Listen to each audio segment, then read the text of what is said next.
Hey, what's up everyone? In this video I want to talk about my thoughts on the third adventure we've had in Sea of Thieves, the Shrouded Deep. And I have a feeling already that there's going to be disagreement about what I have to say about this. So let's get into it. So this third adventure, I don't know how to place it in like a ranking because in some ways it feels like the best adventure we've had so far, and in other ways it feels like just bad, and I'll explain that in a second. So let's talk about what I liked about the adventure. I think this is the most story-driven adventure we've had so far, and the one that's impacted what's going on in the Sea of Thieves world the most. The other two kind of felt like we weren't really engaging with the story too much. We were mostly just like doing kind of like fetch quest almost, and not participating in the story.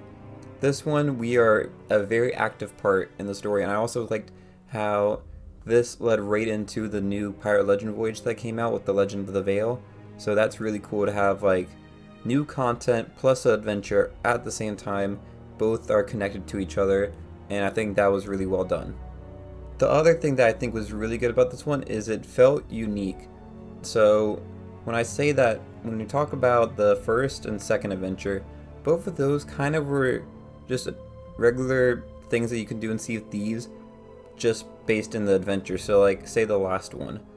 Basically all you're doing is just going to these sea forts, and then you just grab an extra piece of treasure inside the jail cell. Like, yeah, it was cool to see like the people in there and stuff. I like the story aspect to it, and I love the trailer for that one specifically. But in general, it wasn't like any unique gameplay, or it just felt kind of like a generic experience to me. This one, it felt really cool where we go to certain locations and we summon the Megalodon that we're trying to attack, and then we use like a little totem to basically take its like essence and put it inside, and then at the end we summon the Shrouded Ghost, and then there's this big battle with the ghost ships and everything happening. That was all really cool. Now, let's get into the bad part where I think some of you might get mad at me. So, first is let's talk about how long it took to do this adventure. The first two adventures took roughly about an hour. You could finish it within an hour and get everything that you needed done. This one took way longer, and I can't give you an exact time because we actually got a little bit of a shortcut, because when we got there, one of the Megalodons was already completed, so we only needed to get 3 more. But what took a really long time was you had to sail basically to the edge of the map for each Megalodon, and that, just the sailing aspect, makes it take a very long time. Basically like 30 minutes for each one. And that's if you're defeating the Megalodon quickly and not having any problems. And then you get to the final part where you have to summon the Shrouded Ghost. And this kind of leads into the other bad part. You need at least 2 crews to summon the Shrouded Ghost. You need 5 people to do it. So if you're someone that plays solo, you need a whole galleon of people to help you. If you were like us, we had 3 people. We needed 2 more people to join us. We ended up finding a brig with 3 other people, and we were able to do it. But that whole process was very annoying, because if you spent, let's go with the 30 minutes of getting each Megalodon. And that's like a very like minimum estimate, because I feel like it took longer for us. I just don't know off the top of my head. So if it takes 30 minutes for each Megalodon to get, that's 2 hours already done for just doing this adventure. Then you have to go and find someone else to help you finish the adventure. And if you can't find anyone that would help you, because, a lot of people just, they see you, they're going to just try to sink you, or they think there's something to gain by, attacking you instead of doing the adventure with you or something like that.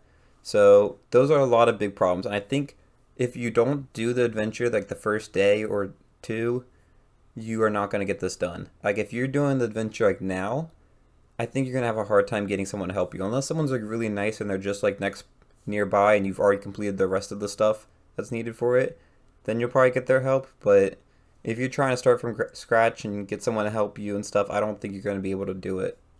I get why they wanted to do the whole like have 5 people and stuff and make it like a unique stories that can happen by getting crews together. But I think the risk you play with that is that fans of the game may spend all this time trying to do this adventure, and then not be able to complete it because they just can't find anyone to finish it with them. And that's really crappy if you think about it. I think even if they just made it 4 people, at least then you can kind of have it on yourself to be able to get 4 other people. Or if you're like, say, a solo player, or maybe you're on a sloop with another person, then you just need like 2 more people. And then you still get that sort of experience of like working together with someone and stuff. If we talk about the actual third part where you summon the Shrouded Ghost, my biggest problem with it is that it's very difficult. I think it's a little overly difficult. So we have 2 brigs that were all trying to fight the Shrouded Ghost, and at first it was fine when it was just the Shrouded Ghost, but then you add in the ghost ships, and the ghost ships seem to be targeting our ships a lot harder than they would normally. So if you did like the Flameheart event and other stuff, the ghost ships, they would shoot at you and they do a lot of damage if you weren't being careful and you weren't like maneuvering and sailing around. But in this one, even with all the stuff that we were doing, we were just getting utterly destroyed within seconds. And we lost both of our ships, and we ended up having to row our rowboat back to Merrick's ship and using the cannons on the ship to attack and finish the adventure. Which, that's fine. I was happy that we got to finish it and that they had like the stuff that we needed on Merrick's ship.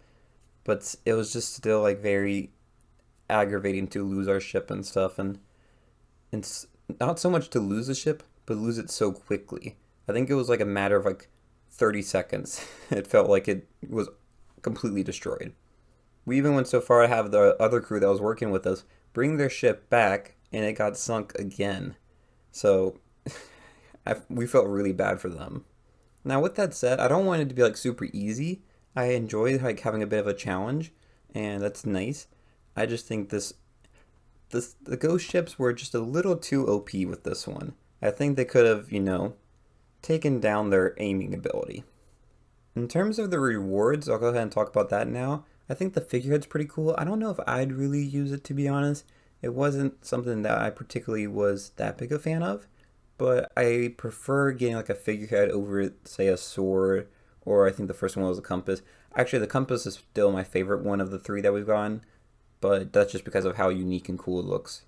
And then the other reward we had was the title, the Summoner of Myths. And I think that's a good title. I think that's a pretty interesting, cool title.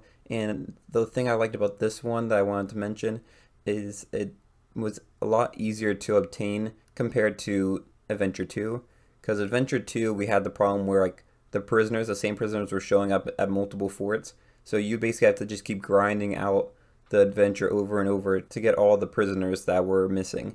So that was very annoying. I didn't get the title for the second adventure. I got the title for this one. All you had to do for this one was basically just do the adventure. You get the 4 Megalodons and then the Shrouded Ghost and, defeat it, do the ritual, all that stuff, and you get it. So I appreciated that. Like I said, we had like a bit of a shortcut when we first did it, and we only had to do 3 of the Megalodons. I actually went back later and just did the 4th one just so I could get the title. So it wasn't too hard, and I am happy that they made it a bit easier this time. One question I do have, and y'all can answer this if maybe there was an explanation that I might have missed, but I'm curious what happened to Merrick's ship and why M12 specifically is where the whole event happened. Because it's not too far away, but it's decently far from his sea post where he's usually at. And then we see the ship. In the trailer, the ship was all fine and working properly and stuff. But then in this adventure, we see in the world that it's like all broken and stuff, and the mast is broken down and everything, and it looks like it's all stuck on rocks and stuff. And I'm curious why we didn't really get explanation for that. I don't know if maybe if they just, they had that plan and then the trailer came out and it wasn't exactly matching. But I would love to get an explanation for why M12 specifically, because you'd think maybe Sharkbait Cove would have been a good one, because that's where the Hungry Deep campaign started, I believe, when we had that the first year of Sea of Thieves. And this is supposed to kind of harken back to that campaign. I'm curious if we'll get another adventure that is reminiscent of the Cursed Sails campaign, because that would be pretty cool to see. One last thing I want to talk about is I think Rare did a good job at handling the whole Shrouded Ghost issue, because if they came out here and just left it like you can summon the Shrouded Ghost and it's not rare anymore, people would be utterly pissed off, because if you found the Shrouded Ghost before this, you know it's very difficult to find. Most people haven't gotten it. I don't know what the percent is, but I think it's like within like 1 to 5% of all players probably. It might even be less than that. But I think it was really cool how we got this. I'm in the Shrouded Ghost, we got to fight it and stuff, but it didn't change your commendations. So if you have already gotten the Shrouded Ghost, you still have that title for you, like that you're the hunter of the Shrouded Ghost or whatever it is. And also they added a new figurehead for the Shrouded Ghost in this update, and I think that's really cool. If you've already found the Shrouded Ghost before, or if you find it in the future, you get this really cool looking Shrouded Ghost figurehead that looks very similar to the Hungering Deep figurehead that we had back when that campaign was going on, and that was for completing the campaign. But those are my thoughts on the new adventure. In general, I had a lot of fun playing this. I just think it took too long, and I don't know if necessarily shortening it is the option, but maybe like making checkpoints so you can stop and pick up whenever you wanted. So maybe I could break this up into multiple days. And then the other problem is having multiple crews. I think that was a bit of a downer to have. But those are my thoughts on this new adventure. Let me know in the comments below if you enjoyed summoning the Shrouded Ghost and your thoughts on the whole adventure. And until next time, thanks for watching, and I'll see y'all later. Bye, y'all.